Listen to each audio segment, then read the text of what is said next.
everyone, welcome to Simply Fun Cooking. I am Rachel Hanson, and today I am very excited to show you the fun little art of making sushi. So to kind of continue our fun theme that we've had the last couple of episodes here, we are going to make some sushi today. We're going to make some egg drop soup, and we're going to make one of those traditional salads with the carrot ginger dressing.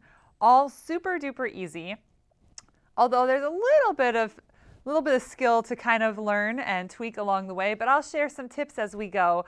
But this is going to be a great recipe that you can use with your family. You can make it at home, and you can cater it so that everybody has fillings that they love. So we're actually going to get started right away with our egg drop soup, and we're going to make that in the quick cooker. So we're going to add in our ingredients. We're going to set it to cook for 1 minute, and then we'll add in our eggs. So the base for our egg drop soup is actually a chicken broth. And if you are looking for something vegetarian or vegan, you can definitely use a vegetable broth. But we're going to start out with 4 cups of broth. So you know me, I like to do my water and my broth base. So we need about 4 cups of water and then about 3 tablespoons of the base. Okay. And then we're going to add in some soy sauce. You need about a tablespoon of soy sauce.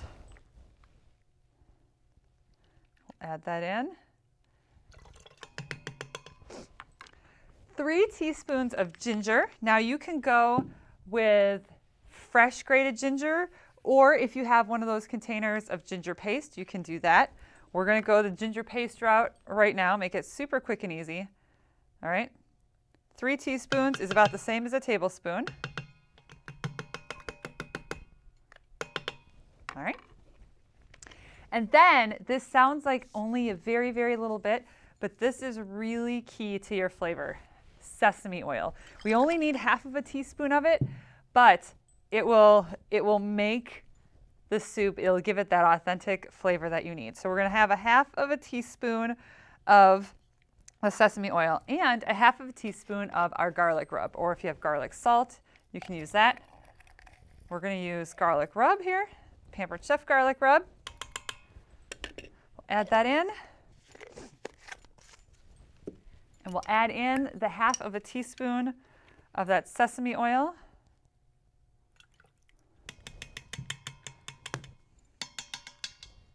All right, and now we're just going to give this a nice whisk, mix everything together.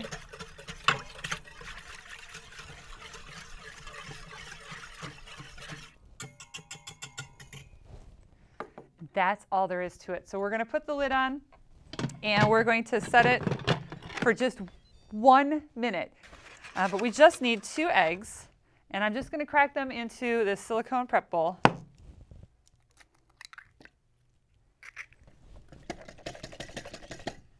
All right, so these are all good to go. We're just going to set them aside. They'll come up to room temperature, which will be perfect.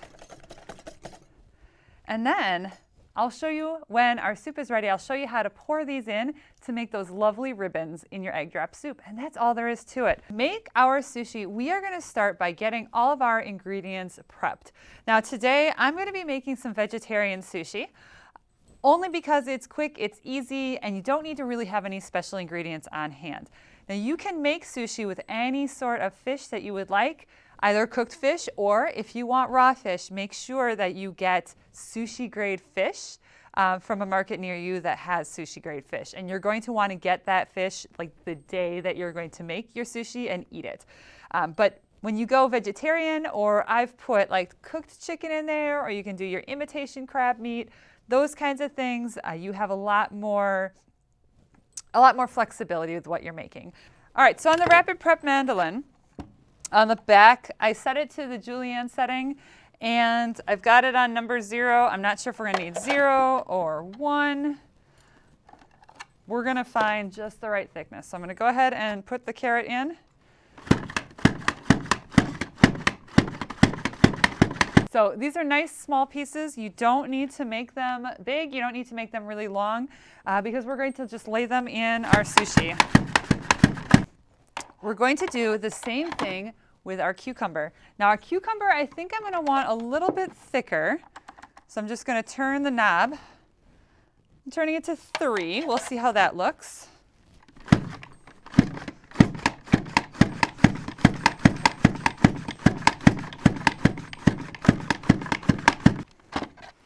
Perfect. So we've got our cucumber all chopped up. See how quick and easy this is with the rapid prep? Oh my gosh.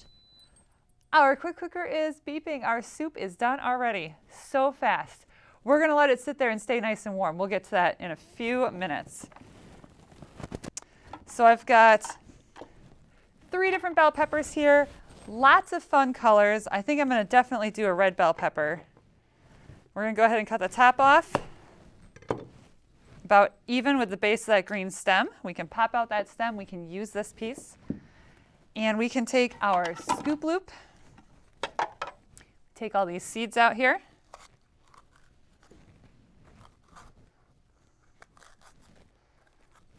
All right, so then you have no seeds left inside. We're going to go ahead and cut this in half. And then we're going to use our quick slice to just cut this into slices. Perfect strips of pepper ready to go. The tomato, to prep this for your sushi, it takes a little trick here. So I'm going to show you what I'm going to do. I'm actually going to cut off the top of the tomato and the base of the tomato.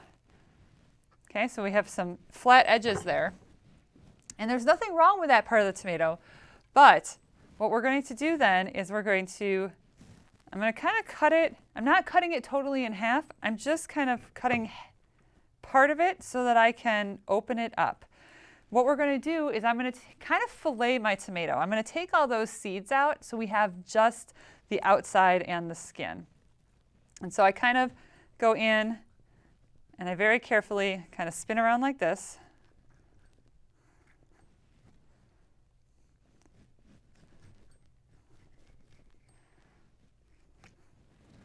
All right, and we're taking those seeds out.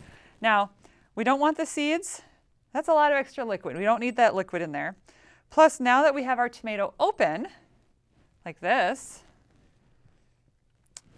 is how we can make strips of our tomato. You'll notice that everything I'm making, we're making into strips. Avocado. I love putting avocado in. So we're going to use the new avocado tool. And we're going to use, with the blade, we've got a serrated side. We're going to use that to cut open our avocado.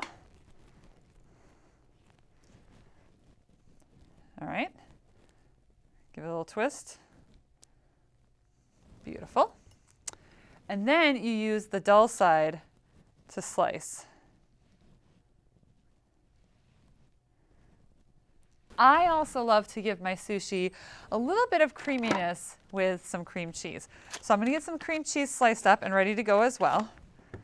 And that's one of those things, slicing cream cheese. You might not think that that's one of those things that you slice, but we do. It makes it so much easier. We have some slices. So I recommend keeping your cream cheese nice and cold until you are ready to use it. I know a lot of times when we use cream cheese, we soften it before we use it, but this is one of those cases where it's a lot easier if it's cold. So I recommend a nice nylon knife so that it doesn't stick. And we're just going to cut some strips here. This is a bamboo mat. It's a sushi rolling mat. You can order them online. You can find them. Before I found one of these fancy mats, I used a bamboo placemat. And those are much easier to find at like a local department store. And it was much bigger, but it did the job. So the key here to make your life a lot easier is we're going to wrap it in saran wrap. That way, foods don't stick to it. So we're going to get out some saran wrap here and cover it completely. Don't be afraid to be liberal with that saran wrap. It'll make things so much easier. You are going to need nori rolls. So these are your seaweed papers. Okay, I like the nice full-size ones. All right, they are very, very thin, so you need to be very delicate with them when you pull them out.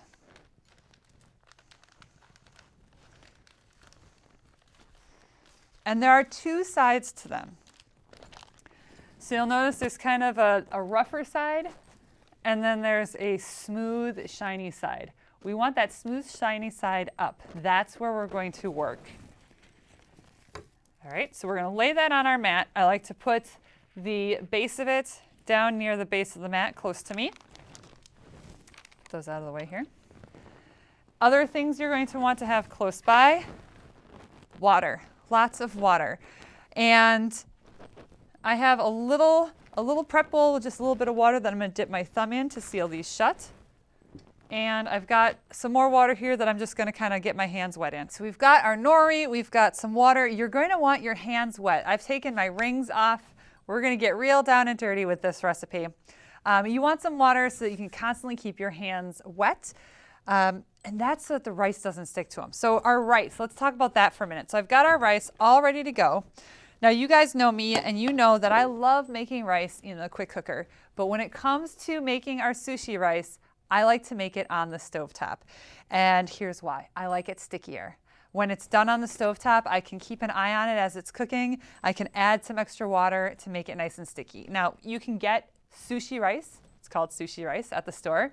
But we just use jasmine rice in our house, and it works out just fine. And when you get enough water on there, it gets nice and sticky. So a couple of tips for giving your rice some really great flavor. After you wash your rice and you add in the water and you throw it on the stovetop, add in just 1 star anise. And we'll find it in here. It's stirred in here somewhere. This has like a black licorice almost kind of smell to it. And it does not make your rice taste like licorice, but it gives it that authentic flavor. Before I let it cool, I add in a bunch of rice vinegar, pour it in. Again, it gives it that authentic sushi flavor. So there's a bunch of rice vinegar in there. And then you just cover it and you let it cool. Nice wet hands, and we're going to take a handful of our rice. And I'm going to kind of break it up over our nori roll here.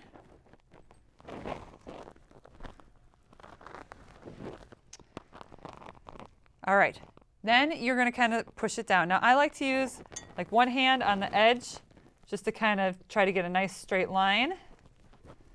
And you want to push it into that nori. Try to make it nice and even, but you don't want to go all the way to the top. Now your nori is going to have kind of like some etching lines on here, and if you just stay away from that top line, that would be good. You want to have enough room to seal it shut. Now here's the part where it takes some practice and some trial and error. You don't want your rice too thick, but you don't want it too thin. And so this might be something that it takes you making a few rolls to figure out exactly what your family likes. But I usually start at one end, and you can see I'm kind of rolling my fingers towards the other end. So I start at one end, and I'm just kind of rolling my fingers, kind of pushing that rice up towards the top.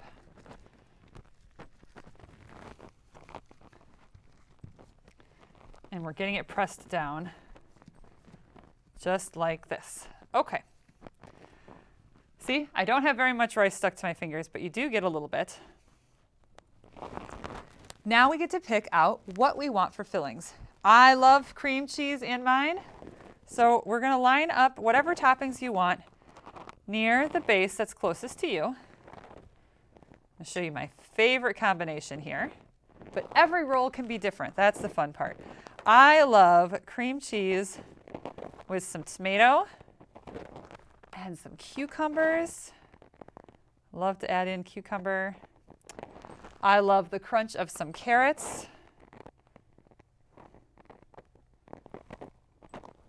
And again, try to get those toppings all the way out to the edges there. And then I love some avocado. So I'm going to pull some avocado here and lay that on. Another thing I love to add are sesame seeds, and you can sprinkle those right in over your rice, and they'll just roll up right inside. All right, here's the fun part, time to roll. This is one of those things, it takes a little bit of trial and error. It's going to take some practice. Your first one's not going to be perfect, but stick with it. So here's what we're going to do. It's kind of like rolling up a sleeping bag. You know, you start at one end and you kind of squish it as hard as you can. That's what we're going to do. So I'm going to kind of use your mat. I'm going to lift it up, and I'm going to kind of use my fingers to kind of keep things tucked in. But I'm going to lift this up and over, okay? and use that mat, and then I'm going to squeeze. And I'm kind of squeezing, tucking it under. You can see some of the veggies, especially the cream cheese and the avocado, is going to stick out. That's okay. So I'm going to kind of squeeze it in. I'm going to pull back the mat a little bit, roll it again, squeeze, and kind of go back and forth. When I'm done making a roll, I usually get kind of like a square shape to it, okay? Now, when we get close to the end, remember we left some of this open? Remember to have that little bowl of water nearby for your thumb. So you get your thumb wet, and you get that nori wet right at the end.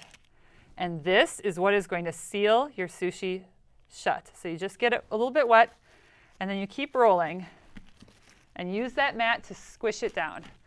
And I'm kind of squishing front and back with my fingers, and I'm pushing down on the top. Like I said, I kind of get like a square shape going on when I make it. And I'm going to go back and forth. And then when you open it up, you're going to have your roll all ready to go. Now, depending on what kind of veggies you put in, how much you put in, you're going to have some that stick out the end. You're going to have some rice that squishes out sometimes. Totally okay. But you can see how it gets all nicely sealed shut. Sometimes you get some loose parts like that. But this is the edge of that nori right there, and it gets sealed shut. And if you have a little spot like this, I can put a little water in there, and we can kind of press it down. And you're going to feel that the paper is drier than you're used to when you get sushi, but it's going to soak up that moisture from the rice, and it's going to get really soft. So what I'm going to do is I'm just going to set this aside. I'm going to let it sit. I like to have a platter ready to go, and we just put all of our rolls there. I'm going to show you in a little bit how to slice these to make them look really nice. For our salad, we are going to make a homemade carrot ginger dressing. Now, you know when you go out for sushi or you go out for hibachi and you get that lovely little salad that's got that really unique dressing on it? That's the dressing we're going to make. And we're going to make it in the deluxe cooking blender. And it's going to be super easy. So here's what we're going to do. What I love about this blender is we don't need to really chop things up a whole lot. We can kind of put in big chunks of things. So we're going to cut up an onion. We've got like a small onion or part of a small onion. And then we have some carrots. I'm going to put about 4 carrots in. And I've already peeled them, but I'm just going to kind of chunk them up. They're not even small chunks. We're just going to plop those in. And so I've got some fresh ginger for this part. And I just kind of peeled the end. We need about 2 tablespoons of it. Love it. We don't have to grate it. I'm just going to kind of estimate that looks good, about 2 tablespoons worth. And we're going to throw that in here. All right, then we're going to add in a little bit of sugar. We only need about a tablespoon of sugar. We're going to add in some soy sauce. We need about 1/4 cup. 1/4 cup of soy sauce here. Then we need about 1/2 cup of rice vinegar. So here's that rice vinegar that we put into our rice last night when we made it. Oh my gosh, perfect. I have about 1/2 cup left. 1/2 cup of our rice vinegar. We need a little bit of salt, just about 1/2 teaspoon of salt. And then we're going to need about 3/4 cup of canola oil, but we're not adding that in yet. We're going to actually start with this, and we're going to get this all ground up and pureed. Let's see, I think I'm going to try the grind setting here. Start with that.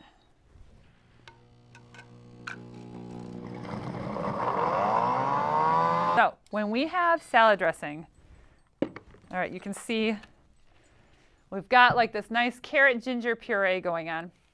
Now when you have salad dressings that have oil and vinegar together, we need to emulsify them. So what does that mean? That means we need to mix them together because normally oil and vinegar don't mix well. So the way that you get them to kind of mix and stay together in a creamy dressing is you need to have your vinegar part of your dressing done and ready to go, which we have. And then we need to mix it as fast as we can. So we're going to turn this up and have it blending super fast. And we're going to very, very slowly add the oil in. So very slowly it starts mixing in. So I am going to get our lid put back on here, but take the little cap off here. And let's see here. We're going to use, we're just going to use a custom blend. And I am just going to turn it up. All right, it's moving nice and fast. So I'm just going to very slowly add in our oil.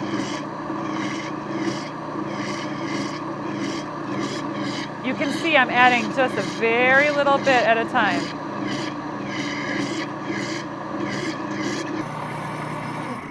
All right, let's take a look. Look at that. Nice bright color from the carrots and the ginger. For our salad, we are going to chop up our lettuce here. And with this traditional salad, it is just basic iceberg lettuce. So we're just going to take a little bit here. And the other thing is that traditionally this salad is served in very tiny little portions. So I'm just going to start out by making a very tiny little portion. We're just going to chop up our lettuce. I've got a couple of little bowls here. Fun little story about these little bowls. We actually, when we went on our honeymoon to Jamaica many years ago, that's where I learned how to make sushi, by watching the sushi chef there. And when we came home, we started making it ourselves.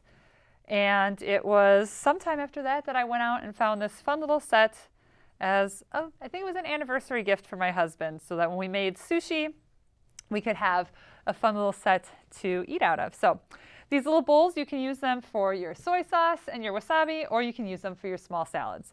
So we're going to use them for our salad. And so we've got a little bit of lettuce. We can add on some chopped carrots. And we can add some cucumbers. Pretty much any kind of salad toppings you might like. A little onion could go on there if you wanted. And then all we'll do is, before we serve, we'll add a little bit of our dressing. Yum, it smells amazing, my friends. Okay, our soup has been sitting here warming. I actually just turned it up to sear because we want to kind of get this up to a little simmer again. But it's been sitting here letting all the flavors mix. But now we're bringing it up to a simmer because we need to be able to cook those eggs when we pour them in. Now, our soup is a nice thin broth right now.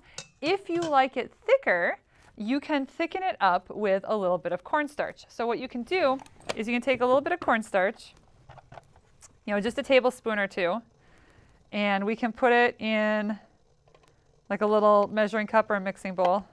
That might be a little too much. That looks good. And then we're going to take a little bit of our soup, put it in with our cornstarch, and we're going to whisk that together.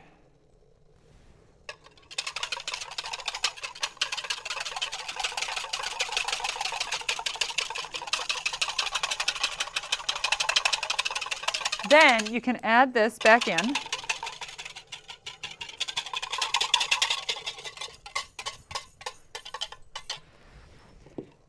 And it'll be just enough just to thicken up your soup a little bit. And really, truly, 1 or 2 tablespoons of cornstarch can go a long way for thickening up a soup or a sauce. As we're bringing this up to a simmer, we are going to pour our eggs in. Remember, we whisked up our eggs, okay? I got them all whisked up here, and they've just been sitting at room temperature. Now, when we pour these in, what I'm going to do is I'm going to be stirring the soup as fast as I can, getting like a swirl going, okay? And then I'm going to pour the egg in. If you pour it in really slowly, you're going to get lots of little thin ribbons of eggs. If you dump it all in really quickly, you're going to get like a clump. So there's like this happy medium. It's going to taste delicious no matter what. So if you pour it in slowly and you want the thinner ribbons, great. If you want a little bit thicker ribbons, you're going to want to try to pour it a little more quickly. But like I said, there's no real wrong way to do it.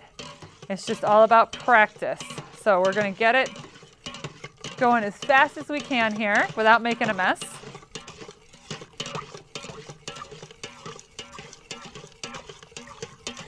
Ready?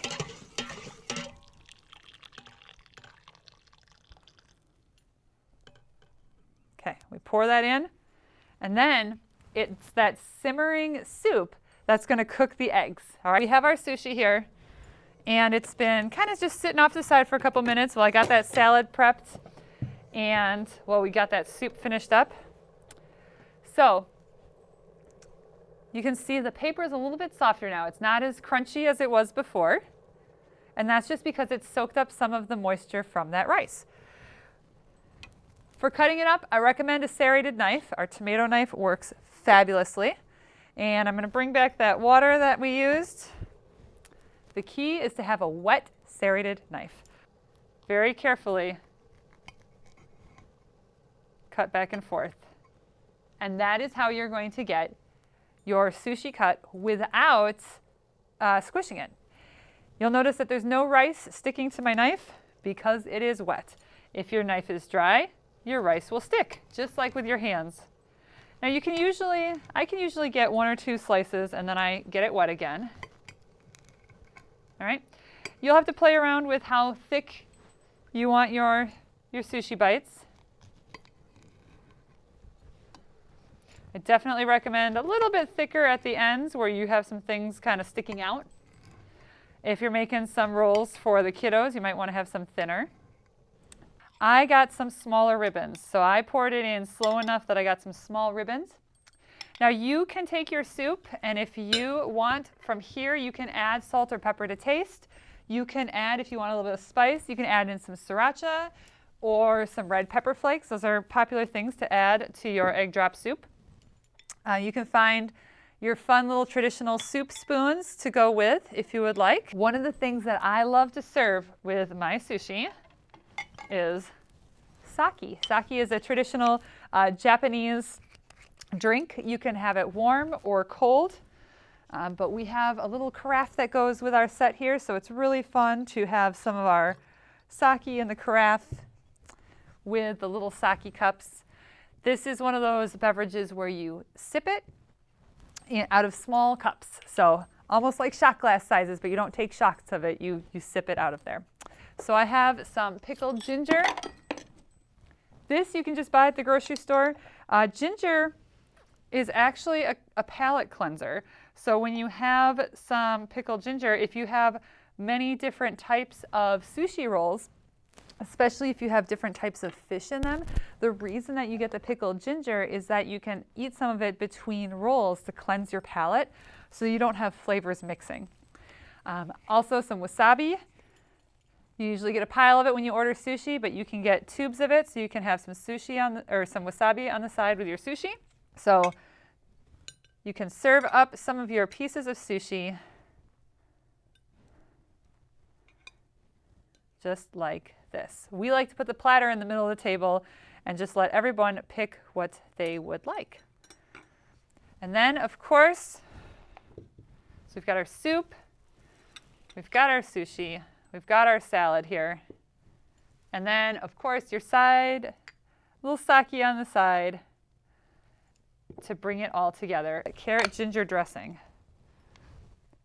You can see the texture in that dressing, exactly like what we would get out at the restaurant. So there you have it. Sushi for 2 or 4 or 6 or 8. Quick and easy. It's fun. It's so easy to personalize. And it'll really give a nice, bright, colorful, flavorful, nutritious spin to your normal dinner routines.